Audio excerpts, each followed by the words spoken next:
முழுதும் கஞ்சாவுடைய சேல்ஸ் தெருவுக்கு இருக்கு. 4 அமைச்சர்கள் இருக்காங்க முதலமைச்சர் முதல் கொண்டு.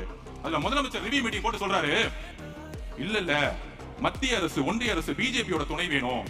அது வந்து கடல் வழியா வருதான். அந்த கடல் யார் கண்ட்ரோல் இருக்குன்னா ஒன்றிய அரசு கண்ட்ரோல் இருக்கான். ஐயா முதலமைச்சர் ஸ்டாலின் அவர்களே, கடல் வழியா வரட்டும், ரோடு வழியா தானே சேல்ஸ் பண்ணிட்டு இருக்காங்க. ரோடு உன் கண்ட்ரோல்ல தான் இருக்கு. உன் டிஜிபி என்ன பண்ணிட்டு இருக்காரு, கமிஷனர் என்ன பண்ணிட்டு இருக்காரு, இன்ஸ்பெக்டர் என்ன பண்ணிட்டு இருக்காரு, உன் கவுன்சிலர் என்ன பண்ணிட்டு இருக்காரு, மாவட்ட செயலர் என்ன பண்ணிட்டு இருக்காரு, எம்எல்ஏ என்ன பண்ணிட்டு இருக்காரு? ஒண்ணும் பண்ணல.